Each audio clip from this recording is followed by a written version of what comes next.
안녕하세요. 평강의 하나님이 우리 성도님들과 함께 하시며 은혜의 길로 인도하여 주시기를 주의 이름으로 축복합니다. 오늘 함께 나눌 하나님의 말씀은 시편 89편 1절로 10절입니다. 제가 봉독하겠습니다. 내가 여호와의 인자하심을 영원히 노래하며 주의 성실하심을 내 입으로 대대에 알게 하리이다. 내가 말하기를 인자하심을 영원히 세우시며 주의 성실하심을 하늘에서 견고히 하시리라 하였나이다. 주께서 이르시되 나는 내가 택한 자와 언약을 맺으며 내 종 다윗에게 맹세하기를 내가 네 자손을 영원히 견고히 하며 네 왕위를 대대에 세우리라 하셨나이다. 셀라. 여호와여 주의 기이한 일을 하늘이 찬양할 것이요 주의 성실도 거룩한 자들의 모임 가운데서 찬양하리이다. 무릇 구름 위에서 능히 여호와와 비교할 자 누구며 신들 중에서 여호와와 같은 자 누구리이까? 하나님은 거룩한 자의 모임 가운데에서 매우 무서워할 이시오며 둘러있는 모든 자 위에 더욱 두려워할 이시니이다. 여호와 만군의 하나님이여 주와 같이 능력 있는 이가 누구리이까? 여호와여 주의 성실하심이 주를 둘렀나이다. 주께서 바다의 파도를 다스리시며 그 파도가 일어날 때에 잔잔하게 하시나이다. 주께서 라합을 죽임당한 자같이 깨뜨리시고 주의 원수를 주의 능력의 팔로 흩으셨나이다. 아멘. 오늘 말씀의 제목은 주의 인자와 성실입니다. 주의 인자와 성실은 이 89편 1절에서 소개되고 있는데 내가 여호와의 인자하심을 영원히 노래하며 주의 성실하심을 내 입으로 대대에 알게 하리이다. 시편 89편의 첫 구절에서 바로 여호와의 인자하심과 성실하심을 내가 노래하고 또 대대에 알게 하리이다, 선포할 것이다 라는 이 시편 기자의 결단을 표현하고 있습니다. 그리고 이 인자와 성실이 짝을 이루면서 이 89편 전반에 걸쳐서 자주 나오는데요. 예를 들면 14절에 의와 공의가 주의 보좌에 기초라 인자함과 진실함이 주 앞에 있나이다. 성실함이란 단어 대신에 진실함을 표현하고 있는데 역시 같은 의미입니다. 14절에서 인자와 진실함이 나오고 그리고 24절에서 24절에서 또 나의 성실함과 인자함이 그와 함께하리니 하나님의 성실하심과 또 인자함이 나오죠. 또 33절에서 그러나 나의 인자함을 그에게서 다 거두지는 아니하며 나의 성실함도 패하지 아니하며 이렇게 이 시편 89편 이 전반에 걸쳐서 이 처음부터 끝까지 꿰뚫는 하나의 중요한 주제가 바로 주의 인자와 성실하심입니다. 이 큰 그림을 생각해서 보자면, 큰 그림을 우리가 좀 살펴보자면, 이 89편은 이 찬송으로 시작해서 아쉽게도 이 39절 이하에서 탄식으로 끝이 나는 그런 좀 이상한 시입니다.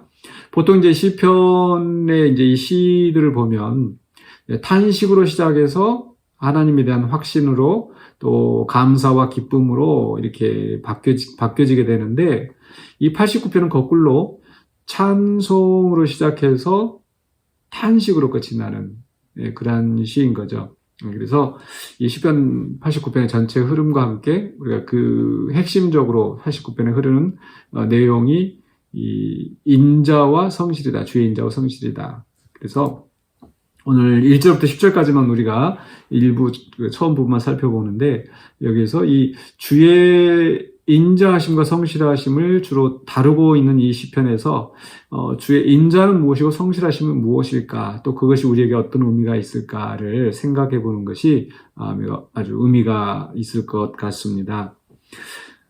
계속해서 인자하심과 성실하심, 2절에서도 인자하심을 영원히 세우고 성실하심 이렇게 쭉 나오는데요. 1절과 2절은 이 시편의 도입부로서 내가 하나님의 인자하심과 성실하심을 이야기해 보겠다라고 하면서 이제 3절 이하에서 그 하나님의 인자하심과 성실하심을 이제 부연해서 설명하고 있습니다. 이 하나님의 인자, 여호와의 인자하심, 우리는 이제 우리 한글 성경, 한글 번역으로 인자라고 하면은 이제 어떤 뉘앙스일 것인지 좀 그렇게 이렇게 이해하는 게 어렵지는 않으시겠죠, 인자라는 게. 근데 히브리어에서는 이제 헤세드라는 단어를 사용하는데, 인자심 굉장히 좀 의미가 깊은 그런 단어입니다. 영어 성경에 보니까 로얄 러브다, 충실한 사랑이다, 이렇게 표현을 했더라고요. 그러니까 충실한 사랑 또는 인자, 뭐 이렇게 또 여러 가지 뉘앙스가 있는데, 사실은 이 헤세드라는 게 굉장히 좀 더 큰 의미를 가지고 있어서 그게 어떤 번역으로 다 담아내기는 쉽지는 않을 것 같습니다. 근데 우리가 쉽게 이해를 하자면 인자라고 하는 것은 바로 이 충성된 사랑, 그러니까 특별히 이제 그 인자하심을 이야기할 때, 물론 아랫사람이 윗사람을 그 헤세드 사랑으로 사랑하는 경우도 간혹 있지만, 대부분의 경우는, 이렇게 윗사람이 아랫사람에게, 또 하나님이 그 백성에게 이 충성된 사랑을 하는 것, 그러니까 윗사람이 아랫사람에게 충성된다는 게 좀 이상할 수도 있지만, 그런 그 자격이 없는 자에게도 여전히 그런 사랑을 베푸시는, 여전히 헌신하시는 그런 사랑이 바로 이 헤세드라고 이야기할 수 있겠습니다. 하나님은 우리에게 이 헤세드의 사랑을 베푸시는 분이시다. 즉 하나님께서 사실 우리 인간에게 어떤 빚진 게 없지 않습니까? 무엇을 해야 할 의무가 있는 것도 아니고, 하나님은 창조주이시고 우리는 그 연약한 인간 피조물에 불과한데, 그 하나님께서 낮아지셔서 인간을 찾아오시고 또 인간을 선택하시고 인간과 언약을 맺으시고 관계를 맺으시는 것, 이게 하나님의 인자하심입니다. 그래서 1절과 2절에서 시편 기자가 내가 인자하심을 노래하고 성실하심을 노래하고 하면서 이야기 설명하는 게 3절에서 주께서 이르시되 나는 내가 택한 자와 언약을 맺으며 내 종 다윗에게 맹세하기를, 이렇게 하나님이 낮아지셔서 그 다윗과 언약을 맺으시는 것 자체가 바로 하나님의 인자하신 사랑인 거죠. 그 엄청난 하나님께서 이 다윗과 어떤 동등한 위치에서 어떤 그 약속을 하신다. 그리고 그 약속에 스스로를 구애받게 하시는 거죠. 그래서 약속을 하심으로 말미암아, 약속을 하지 않으셨다면 하나님께서 거기에 구애받으실 필요가 없는데, 약속을 하시고 그것 자체가 스스로 낮아지시는 것이고 그 인간과 관계를 맺으시는 것, 이게 하나님의 인자하심입니다. 그래서 인자라는 한글 뜻 그 의미 그대로 보자면, 그러니까 뭔가 이렇게 약한 사람에게 어떤 그 따뜻한 사랑을 베푸는 것, 그게 보통 우리가 인자라고 할 수 있겠죠. 그러니까 약하기 때문에, 또는 그 보잘것없기 때문에, 죄인이기 때문에 사실 이 사랑을, 하나님의 사랑을 당연히 받을 수 있는 위치가 아닌 거죠. 근데 사랑을 받을 수 없는 위치에 있는데 하나님께서 그 따뜻한 마음으로 그 인간과 함께 관계를 맺으신 것, 이게 하나님의 인자하심입니다. 다윗과 언약을 맺는 것, 또 다윗과 언약을 맺으시면서 4절에 있는 말씀, 내가 내 자손을, 너의 자손을 영원히 견고히 하며 내 왕위를 대대 세우리라 하셨나이다. 하나님 약속하신 거죠. 그러니까 하나님께서 다윗과 이렇게 약속을 하심으로써 그 하나님은 그 하나님의 인자하심, 그 낮아지셔서 다윗을 특별히 사랑하시고 보호하시는 그 하나님의 인자하심을 보이시는 겁니다.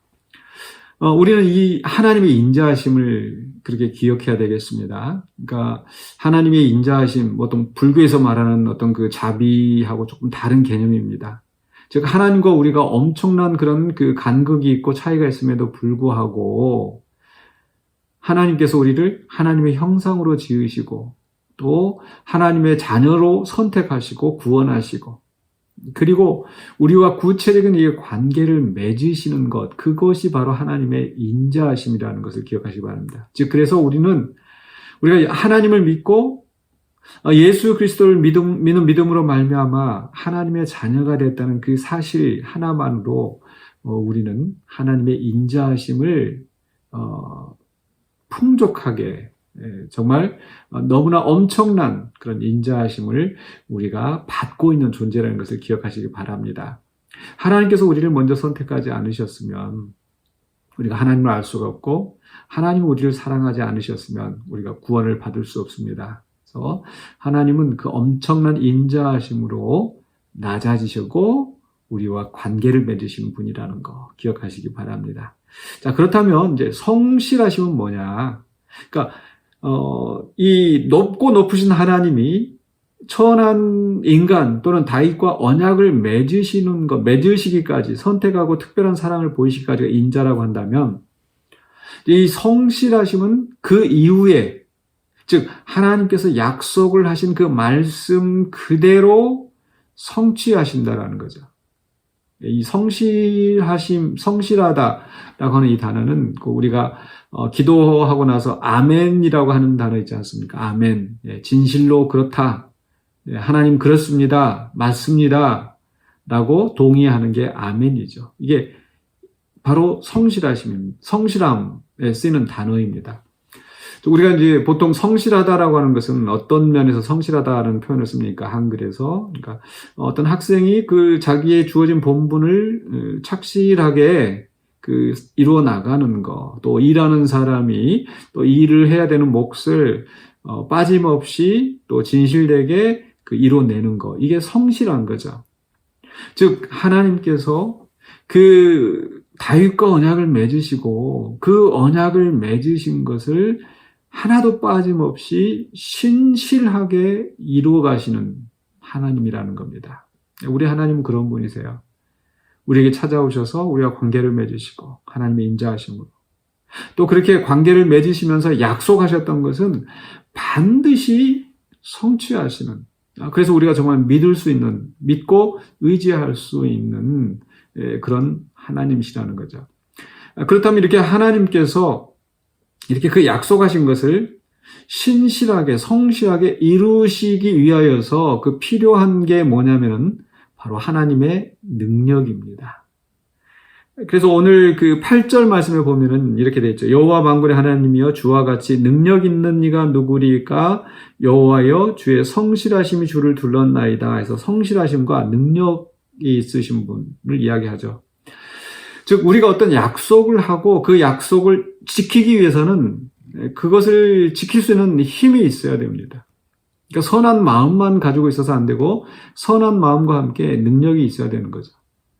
그러니까 우리 하나님이 성실하시다라고 하는 것은 이 앞에서 맺었던 다윗과의 언약, 내가 다윗의 자손을 영원히 견고히 하고 내 왕위를 대대히 세우리라 약속하신 그 약속을 어떤 어려움과 난관이 있더라도 반드시 진실되게 그 계획하신 대로 성실하게 이루어 가시는 하나님이라는 겁니다. 그래서 이 하나님의 성실하심, 그러니까 인자하심과 성실하심을 연결시켜주는 게 바로 저는 이제 하나님의 능력이라고 생각해요. 8절에 있는 말씀, 능력 있는 이가 누구리까? 하나님이 그런 능력이 있으시잖아요.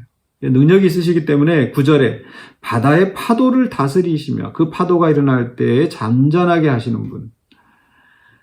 이 파도는 이 이스라엘 백성들에게 이 혼돈의 상징입니다.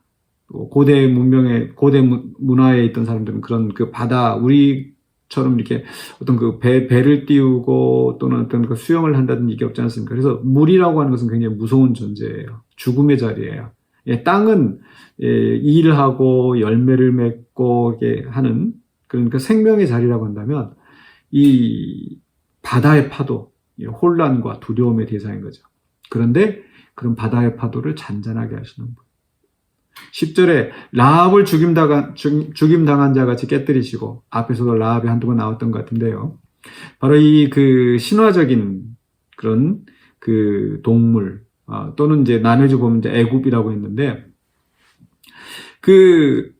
애굽이든 그런 어떤 그 신화적인 존재이든 그 하나님을 대적하려 하는 어떤 세력도 하나님께서는 그걸 깨뜨리시고 주의 원수를 주의 능력의 팔로 흩으셨나이다. 즉 하나님께서 이제 계획하신 것을 이루어 가시잖아요. 이루어 가시는데 바로 이 능력이 있으시기 때문에 그것을 성실하게 그것을 이루어 가시는 겁니다. 그래서 이 능력과 성실은 같이 가야 돼요. 능력은 있는데 성실하지 않아서 멋대로 해버리는 하나님 상상할 수가 없죠. 또 반대로 성실하시긴 하시는데 진실하긴 하시는데 그것을 이룰 만한 능력이 없다. 그런 하나님이다. 우리 하나님 절대 그런 분이 아니십니다. 하나님은 인자하신 분. 우리와 함께 언약을 맺으시고 관계를 맺으시고 지금도 우리를 그냥 외면하지 않으시고 여전히 돌보시는 인자하신 하나님이시면서 또 그 하나님이 우리를 향해서 놀라운 계획을 가지고 계시는데 그 계획을 성실하게 성취해 나가시는 그 능력이 있으신 분이라는 겁니다. 그 하나님을 붙잡고 오늘 또 우리 하나님의 인자하심이 나에게 어떻게 역사하였는지 또 하나님의 능력이 지금도 나를 어떻게 인도하시고 또 나의 삶을 주관하시는지 또 묵상하시면서 하나님께 감사하시면서 또 하나님께 찬송하고 영광 돌리면서 오늘 시편 기자처럼 그렇게 하나님께 기쁨이 되는 그런 삶을 사시기를 주의 이름으로 축원합니다. 기도하겠습니다. 사랑해 주님 감사합니다. 오늘도 주의 말씀을 붙잡고 우리가 주의 인자하심과 성실하심을 생각하면서 오늘 우리에게 함께 하시는 주의 인자하심과 성실하심을 감사드리며 주께 영광 돌리는 삶을 살기 원합니다. 주님께서 또 어떤 우리 앞에 닥쳐있는 난관이나 아픔이 있다 할지라도 반드시 이루시고 또 주께서 영광 받으실 줄로 믿습니다. 그 일을 위해 우리를 사용하여 주시고 주님 뜻대로 섬기는 귀한 직분 감당하게 하여 주시옵소서. 예수 그리스도 이름으로 기도하옵나이다. 아멘.